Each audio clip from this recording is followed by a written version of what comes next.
অরক্ষিত ঢাকা মাওয়া expressway ঘটছে ছিনতাই, ডাকাতি ও হত্যার ঘটনা। নজরদারির অভাব, টহল বাড়ানোর তাগিদ।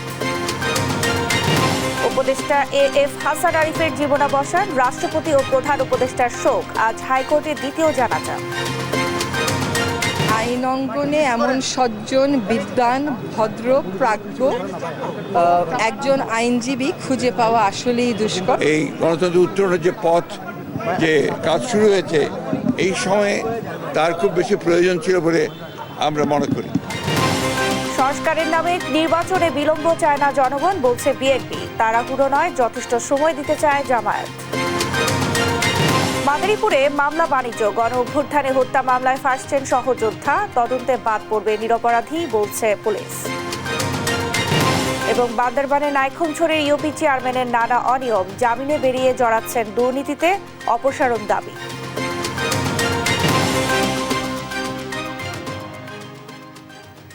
দেখছিলেন শিরোনাম সংবাদ সকালে, সঙ্গে আছি আমি শারমিন নাজি। এবারে বিস্তারিত।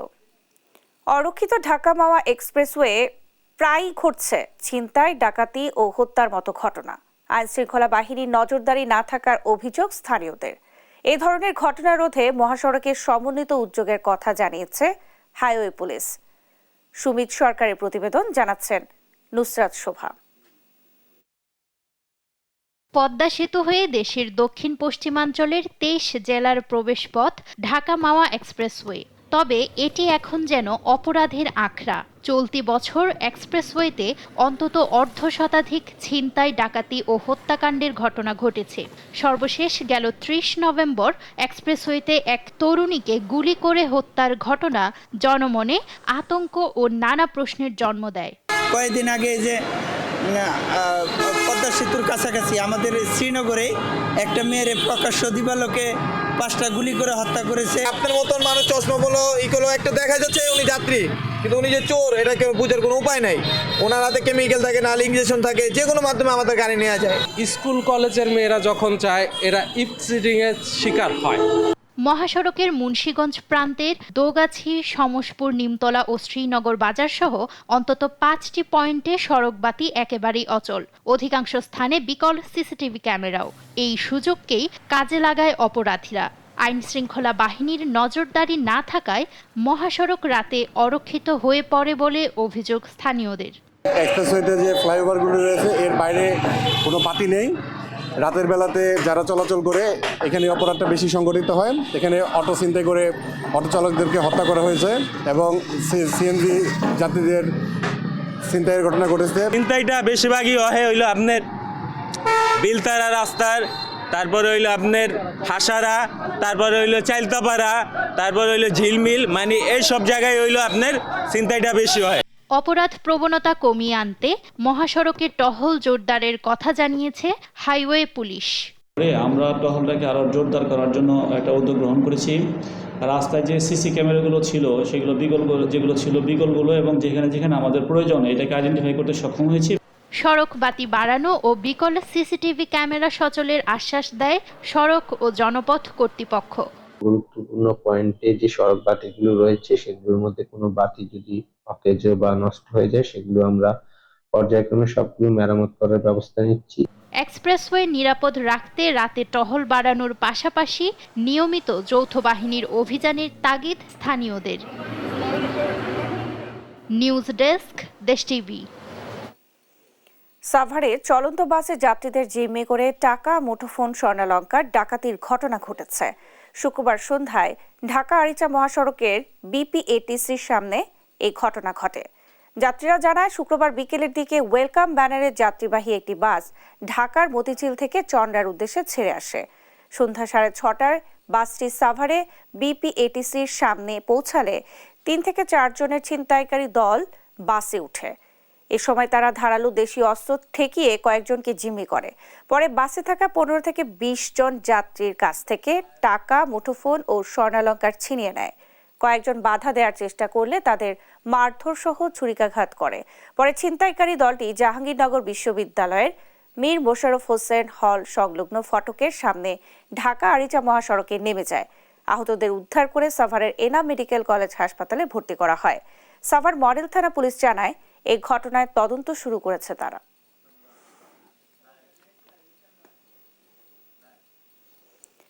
ময়মনসিংহ ও মৌলভীবাজারে জেঁকে বসেছে শীত। বিস্তারিত জানাতে সরাসরি যুক্ত হচ্ছেন সহকর্মী ইলিয়াস আহমেদ এবং সালেহ ইলাহি কুটি। প্রথমে যাচ্ছি ময়মনসিংহে ইলিয়াসের কাছে। ইলিয়াস, জনজীবনে শীতের প্রভাব কেমন দেখছেন, বিস্তারিত জানাবেন। শীতের কারণে কিন্তু জনজীবন একেবারেই বিপর্যস্ত হয়ে পড়েছে। আমরা দেখছি যে বিগত কয়েকদিন ধরেই কিন্তু সকাল 9টা থেকে 10টার মধ্যেও সূর্যের দেখা কিন্তু মেলছে না, যার কারণে বিশেষ করে শ্রমজীবী এবং খেটে খাওয়া মানুষ যারা আছেন তারাই সবচেয়ে বেশি বিপাকে পড়েছেন। এবং হাসপাতালগুলোতেও কিন্তু শিশু রোগীর সংখ্যা, অর্থাৎ ঠান্ডাজনিত রোগে কিন্তু শিশু রোগীর সংখ্যা বেড়েই চলেছে। এবং আমরা এই বিষয়টি নিয়ে কথা বলেছিলাম ময়মনসিংহ মেডিকেল কলেজ হাসপাতালের উপপরিচালক।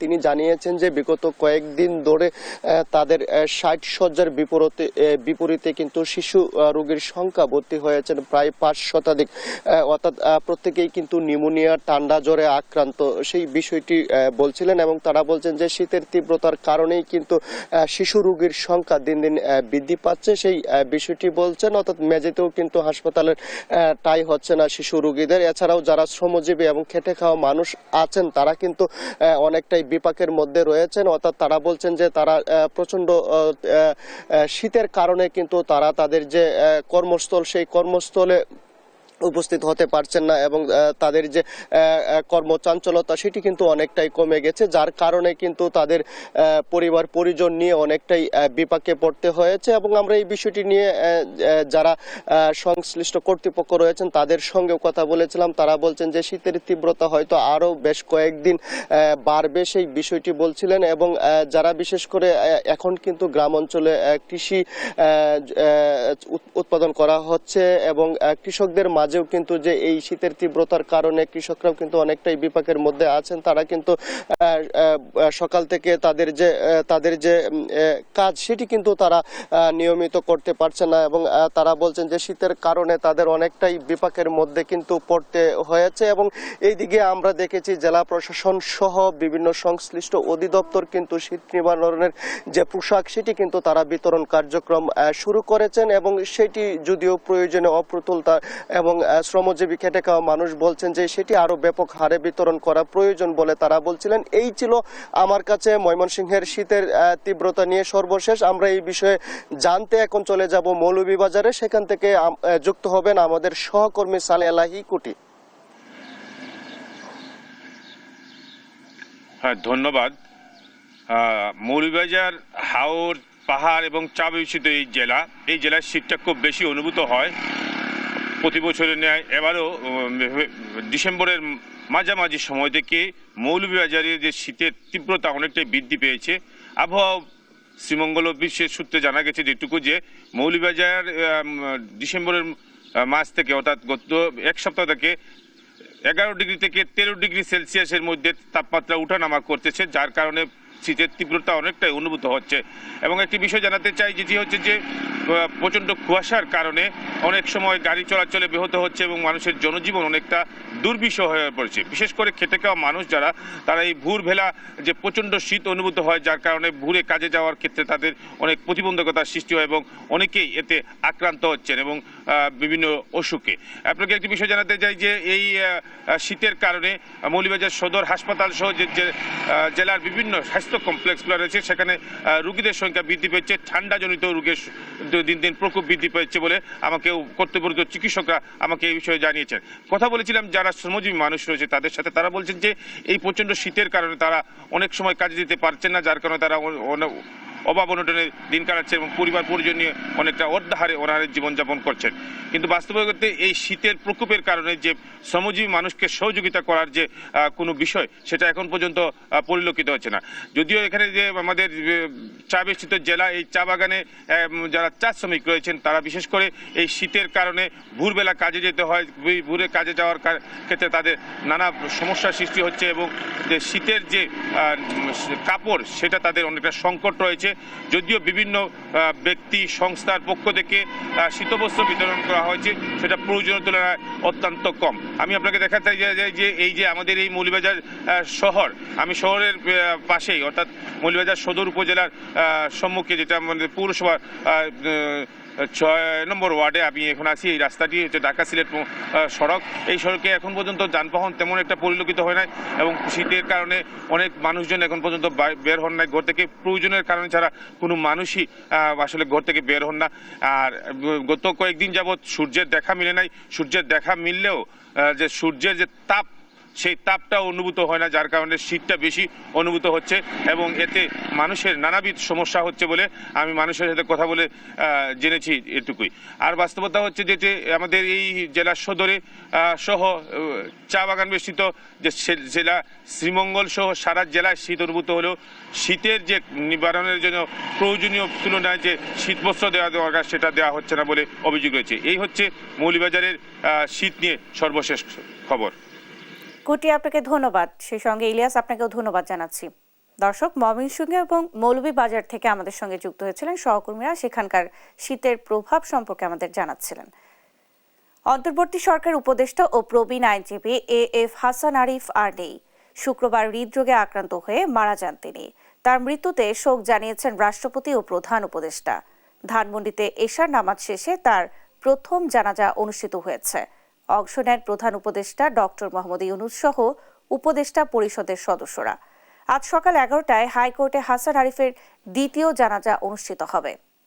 কায়েস রাহাতের প্রতিবেদন। গেল 8 আগস্ট ডক্টর মোহাম্মদ ইউনূসের নেতৃত্বাধীন অন্তর্বর্তী সরকারের উপদেষ্টা হিসেবে দায়িত্ব নেন প্রবীণ আইনজীবী AF হাসান আরিফ। তিনি অ্যাটর্নি জেনারেল হিসেবে দায়িত্ব পালন করেন। এছাড়া ফখরুদ্দিন আহমেদের নেতৃত্বাধীন তত্ত্বাবধায়ক সরকারের আইন উপদেষ্টা ছিলেন। হাসান আরিফের পরিবার জানায়, দুপুর 3টার দিকে অসুস্থ হয়ে পড়লে ধানমন্ডি ল্যাবেড হাসপাতালে নিয়ে যাওয়া হয় তাকে। সেখানে কর্তব্যরত চিকিৎসক তাকে মৃত বলে ঘোষণা করেন। এ সময় তাকে দেখতে আসেন উপদেষ্টা সহ তার সহকর্মী, রাজনীতিবিদ ও শুভানুধ্যায়ীরা। বলেন, হাসান আরিফের শূন্যস্থান অপূরণীয়। আইন অঙ্গনে এমন সজ্জন, বিদ্বান, ভদ্র, প্রাজ্ঞ একজন আইনজীবী খুঁজে পাওয়া আসলেই দুষ্কর। বাংলাদেশের লিগ্যাল প্রফেশনের একজন মহিরুহু ছিলেন। বাংলাদেশের অনেক লিগ্যাল অ্যাক্টিভিজম, যেগুলো মানে আপনার ডিসেন্টিং ভয়েসগুলো বা ডিসিডেন্টদেরকে উনি ডিফেন্ড করেছেন। আমি ব্যক্তিগতভাবে আমার একজন বিশিষ্ট শহীদকে হারিয়েছি, আর দেশ হারিয়েছে একজন দেশপ্রেমিক মানুষকে। আমরা তার আত্মার মাগফিরাত কামনা করছি। এশার নামাজের পর ধানমন্ডির বাইতুল আমান মসজিদে হাসান আরিফের প্রথম নামাজে জানাজা অনুষ্ঠিত হয়। অংশ নেন প্রধান উপদেষ্টা ডক্টর মোহাম্মদ ইউনূস সহ উপদেষ্টা পরিষদের সদস্যরা। শনিবার সকাল 11টায় হাইকোর্টে হাসান আরিফের দ্বিতীয় জানাজা অনুষ্ঠিত হবে। তার মেয়ে দেশে ফিরলে দাফনের বিষয়ে সিদ্ধান্ত নেওয়া হবে। কায়েস রাহাত, দেশ টিভি, ঢাকা।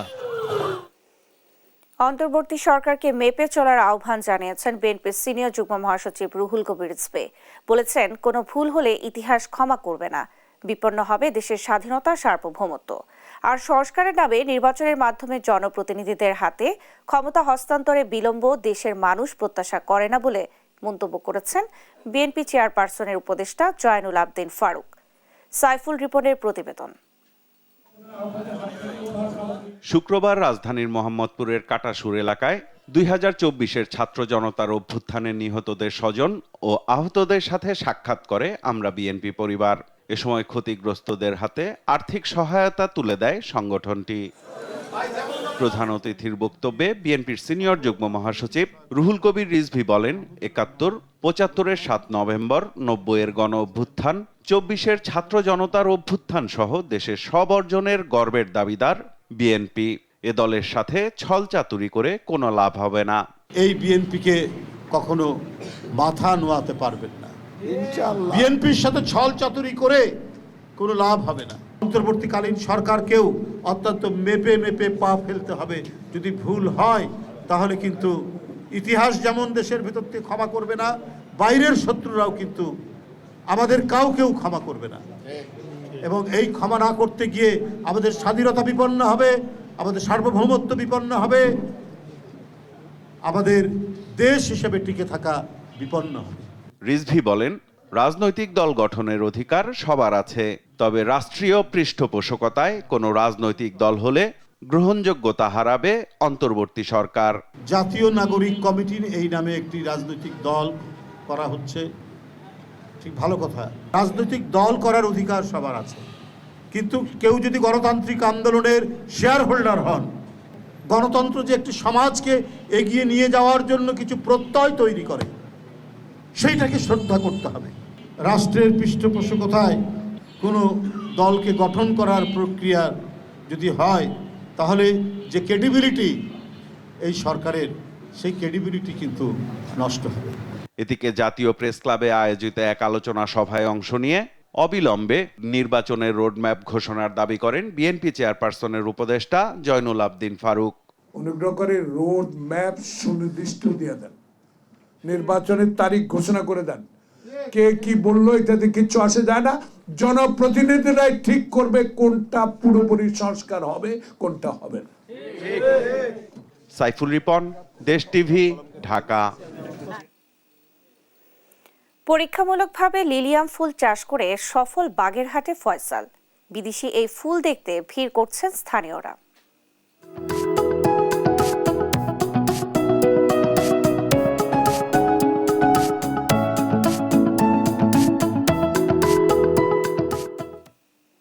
এ নিয়ে প্রতিবেদন থাকছে সংবাদের পরের অংশে।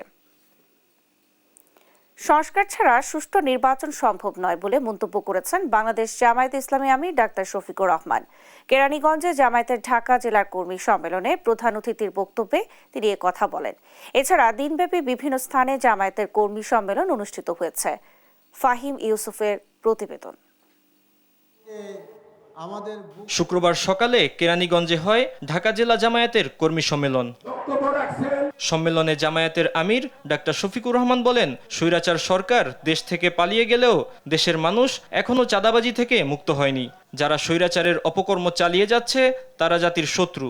আমাদের সন্তানেরা রাস্তায় নেমেছিল চাঁদাবাজি বন্ধ করতে, দখলদারি বন্ধ করতে, জুলুম বন্ধ করতে। চাঁদাবাজি, দখলদারি এবং জুলুম কি বন্ধ হয়েছে? বন্ধ করতে হবে, বন্ধ করতে হবে, থামতে হবে, সরে আসতে হবে। আমাদের সন্তানেরা এই জন্য রক্ত দেয় নাই, কারো ফলস জমিদারি তৈরি করার জন্য রক্ত দেয় নাই। এ সময় নির্বাচন নিয়ে তিনি বলেন, পর্যাপ্ত সময় নিয়ে সংস্কার শেষে দিতে হবে অংশগ্রহণমূলক নির্বাচন। গদি কোনো সুখের জিনিস নয়, গদি আল্লাহর পক্ষ থেকে আমানতের বিষয়।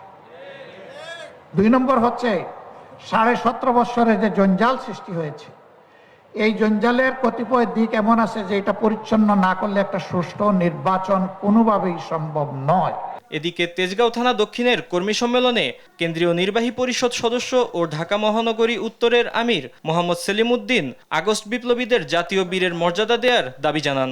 মেধাবী ছাত্ররা পাশ করার পরে চাকরি নাই, তাদের মেধা নিয়ে তারা বিদেশে চলে গিয়েছে, মেধা পাচার হয়েছে। উদ্দেশ্য, দুর্নীতিবাজরা বাংলাদেশকে শাসন করবে। অন্যদিকে কাকরাইলের আইডিইবিতে পেশাজীবী বিভাগের সদস্য সম্মেলনে যোগ দিয়ে অন্তর্বর্তী সরকারের উদ্দেশ্যে মাওলানা রফিকুল ইসলাম খান বলেন, টেকসই সংস্কার নিশ্চিতে তাড়াহুড়ো নয়, নিতে হবে প্রয়োজনীয় সময়। নির্বাচনের জন্য যদি 1 মাস বেশিও লাগান, কিন্তু প্রয়োজনীয় সংস্কার শেষ করতে হবে এবং কি কি সংস্কার করবেন তাও বলতে হবে। ঘরে বক্তৃতা করলে হবে না, এবং কোনটা কতদিনের মধ্যে করবেন তাও বলতে হবে জাতি। এছাড়া বিকেলে বনশ্রীতে রামপুরা থানা উত্তরের কর্মী সম্মেলন অনুষ্ঠিত হয়। শান্তির ইতিহাস। ফাহিম ইউসুফ, দেশ টিভি, ঢাকা।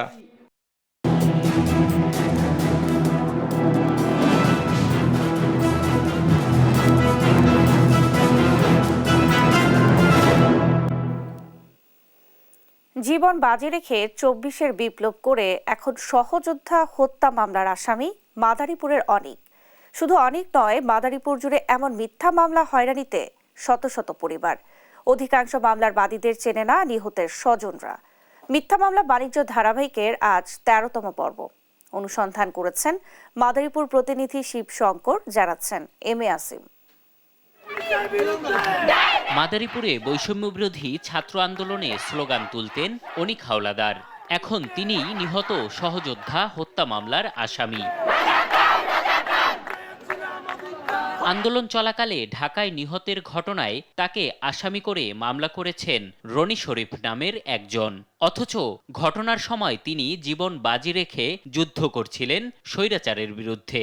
আমি যুদ্ধ করেছি, আমার সহযোদ্ধা যুদ্ধ করেছে আরেকজন ঢাকায়, উনি মারা গেছে, ওনার মামলা আমাকে দিল এবং আমাকে এক পর্যায়ে বলল যে তুমি কিছু টাকা দাও, তোমার মামলাটা আমি দেখতেছি, আমি তোমার নামটা বাদ দিয়ে দিব।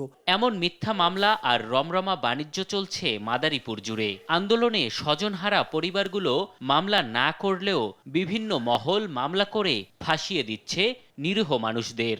আমার সম্পদ হারিয়ে গেছে, ভাই মামলা করবো কার জন্য? কার জন্য কেন মামলা করবেন? আর আরেকজন কেন করবেন? মামলাটা যে দিছে সে কি আপনাদের সাথে কথা বলে দিছে? না, সে আমাদের সাথে কোনো মামলার বিষয়ে কোনো কেউ কথা বলেনি। আমার ভাইয়ের হয়ে একজনে মামলা দিছে, তো আমরা কিন্তু তাকে চিনিও না, জানিও না। তাদের রাজনীতি নিয়ে দ্বন্দ্ব, তারা তাদেরটা দিয়ে দিবে, কিন্তু একটা শহীদ ফ্যামিলির তো হয়রানি করার কোনো প্রয়োজন নাই। আর আমরা তাদেরকে বলিও নাই যে আপনারা মামলা দেন। এমন ঘটনায় ক্ষুব্ধ বৈষম্যবিরোধী ছাত্র আন্দোলনে অংশগ্রহণকারীরাই। এই 24-এর গণঅভ্যুত্থানের পরিপন্থী বা বৈপরীত কাজকে আমরা কখনোই সমর্থন করি না, সমর্থন করব না। আমরা সমস্ত অন্যায় অনিয়মের বিরুদ্ধে প্রয়োজনে আবার রাজপথে নামব। ক্যামেরার সামনে না এলেও মুঠোফোনে কথা হয় মামলা বাণিজ্যের অন্যতম হোতা খলিলের সাথে। তিনি জানান রাঘব বোয়াল ধরতেই মামলা করেছেন তিনি। বড় ধরনের রাঘব বোয়াল আছে, কয়েকটা ধরবার আর কিছু লোকজন নিরীহ যারা আসামি হয়েছে, কিছু এদেরকে খালাস ছেড়ে দেবো। ওই সময় দেওয়া হয়েছিল এটা ওই যে আমাদের রাজনৈতিক ভাবে একজনের দিয়েছিল। অবশ্য জেলা পুলিশ বলছে সঠিক তদন্তে বাদ পড়বে নিরপরাধীরা। তদন্তকারী কর্মকর্তাগণ মামলা সুষ্ঠুভাবে তদন্ত করে তদন্ত রিপোর্ট দাখিল করবে।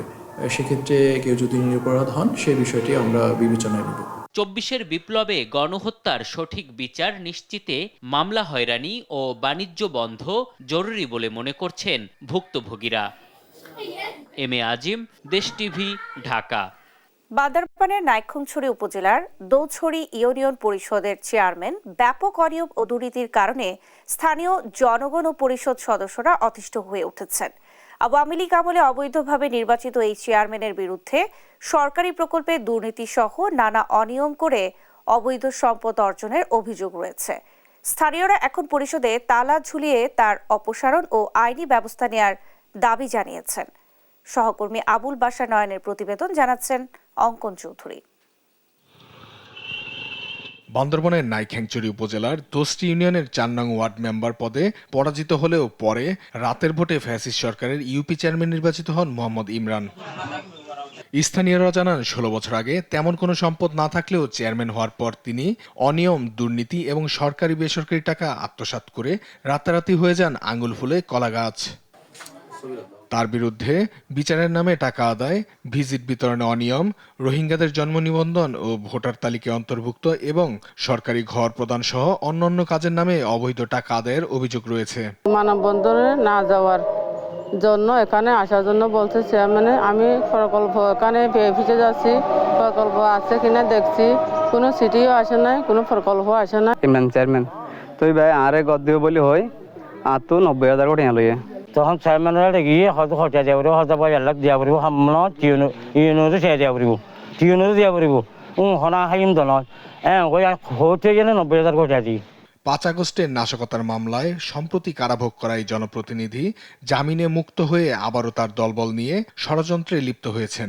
সম্প্রতি তার পরিষদে তালা দিয়ে মানববন্ধন করছেন স্থানীয়রা। চেয়ারম্যান হওয়ার আগে তো মনে করেন ওনার ওয়ার্ড হচ্ছে 4 নম্বর ওয়ার্ড, এই তো আগে এখানে ছিল না, এরপর থেকে চেয়ারম্যান হওয়ার পর থেকে এখানে আসা যাওয়া বা এই বিল্ডিংটা করছে। যিবে সংচয় দিয়া বিজয় সংচয় দিয়া কেউ মাইনসে তুন হুনি দে কেউ তিনবেলে ন ঢুকি কেউ তুমি ঢুকি। তার অপকর্মের বিরুদ্ধে আইনগত ব্যবস্থা নেওয়ার পাশাপাশি তার স্থলে যোগ্য চেয়ারম্যান নির্বাচনের দাবি এলাকাবাসীর। নীতি চেয়ারম্যান অবসারণ চাই, আরা 7টা বুতর আরা জনগণে খইনে আরা ওরে নসাই ও জেনে আরা পরিষদ তাই না ভারফান। নিউজ ডেস্ক, দেশ টিভি।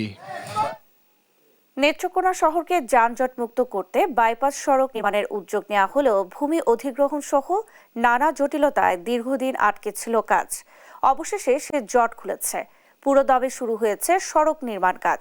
2026 সালের জুনেই কাজ শেষ হবে বলে আশাবাদী সড়ক বিভাগ। সাইফুল আরিফ জুয়েলের তথ্য ছবিতে আব্দুল্লাহ আল মারুফের ডেস্ক রিপোর্ট। সুনামগঞ্জের ধর্মপাশা মধ্যনগর সহ নেত্রকোনার মোহনগঞ্জ, বারোহাট্টা ও কমলাকান্দা থেকে ঢাকা ময়মনসিংহগামী যানবাহন যায় নেত্রকোনা শহরের ভেতর দিয়েই।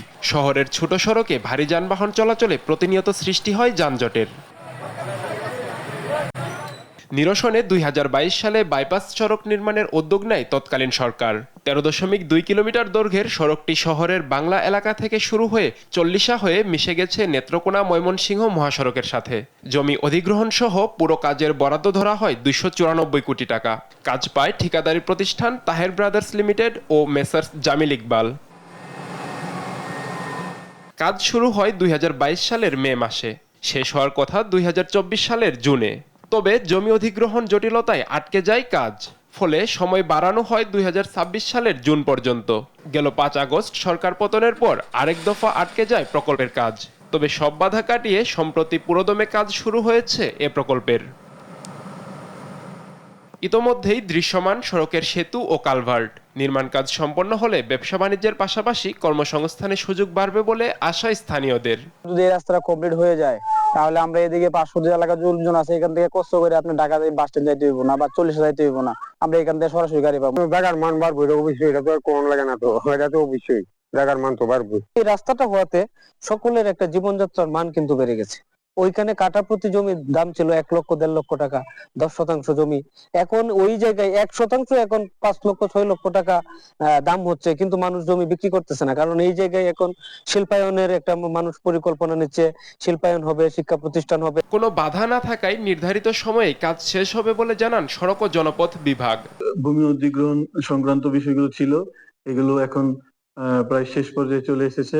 এখন ক্ষতিগ্রস্তরা তারা ক্ষতিপূরণ পাচ্ছে এবং আমাদের প্রকল্পের সমস্ত জটিলতা কাটিয়ে এখন প্রকল্পের কাজ পুরোদমে চলমান রয়েছে। তো প্রকল্পে আপাতত কাজের ক্ষেত্রে কোনো সমস্যা নেই। বাইপাস সড়কটি ঘিরে নতুন স্বপ্ন বুনছেন এলাকাবাসী, অপেক্ষায় দীর্ঘ যানজট থেকে মুক্তির। নিউজ ডেস্ক, দেশ টিভি। পরীক্ষামূলকভাবে লিলিয়াম ফুল চাষ করে সফল হয়েছেন বাগেরহাটের ফয়সাল। দেশের মাটিতে বিদেশি এই ফুল দেখতে ভিড় করছেন স্থানীয়রা। ভবিষ্যতে বাণিজ্যিকভাবে লিলিয়াম চাষের সম্ভাবনা দেখছেন উদ্যোক্তা ও সংশ্লিষ্টরা। সহকর্মী এস সোহানের রিপোর্ট, জানাচ্ছেন নুসরাত শোভা। নেদারল্যান্ড, ইউরোপ ও উত্তর আমেরিকার মতো শীত প্রধান দেশের লিলিয়াম ফুল ফুটে আছে বাগেরহাটের ফয়সালের নার্সারিতে, ছড়াচ্ছে শোভা।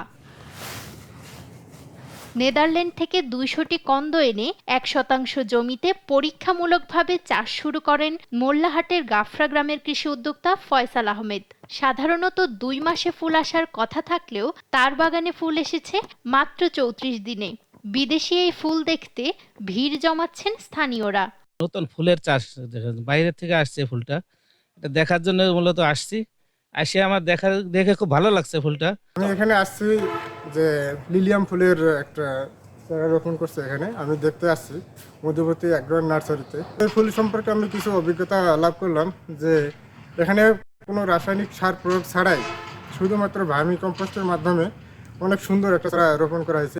কৃষিতে বৈচিত্র্য সৃষ্টি ও নতুন উদ্যোক্তা তৈরির জন্যই এই ফুল চাষ শুরু করা হয়েছে বলে জানান উদ্যোক্তা ফয়সাল। আমি সবসময় নতুন নতুন কিছু করার চিন্তা ভাবনা থাকে, তো এর ভিতরে লাল তীর কোম্পানি আমাদের হচ্ছে যে একটা প্রপোজাল দেয় যে বিদেশ থেকে এই ধরনের লিলিয়াম ফুলের ভাল্ব আসবে, যেটা হচ্ছে দক্ষিণাঞ্চলের ট্রায়াল হবে। এটা আমরা ভবিষ্যৎ দেখতেছি, অনেক ভালো ভবিষ্যৎ, কারণ এটা অনেক উচ্চ মূল্যে এই ফুলগুলো বিক্রি হয়। শীত প্রধান দেশে ফুল হওয়ায় পলিনেট হাউসে লিলিয়াম চাষ করতে হয়, যা জটিল এক পদ্ধতি। সরকার সহযোগিতা করলে লাভজনক এই ফুলের চাষ বৃদ্ধি পাবে বলে মনে করছে কৃষি বিভাগ। আমাদের একজন তরুণ উদ্যোক্তা ফয়সাল এইটা চাষটি করেছে এবং এখানে একটি স্টিকের দাম 250 থেকে 300 টাকা, এবং এটা বাংলাদেশের বাজারে প্রচুর সম্ভাবনা রয়েছে। আমাদের এই এলাকায় যদি এরকম উদ্যোক্তা সৃষ্টি করা যায় তাহলে কিন্তু এই ফুল চাষের একটা ব্যাপক সম্ভাবনা রয়েছে। ফয়সালের পলিনেট হাউসে লিলিয়াম ফুল ছাড়াও আছে উচ্চ ফলনশীল মরিচ, টমেটো, বেগুন, টিস্যু কালচার কলা, ক্যাপসিকাম, পেঁপে সহ বিভিন্ন জাতের চারা। নিউজ ডেস্ক, দেশ টিভি।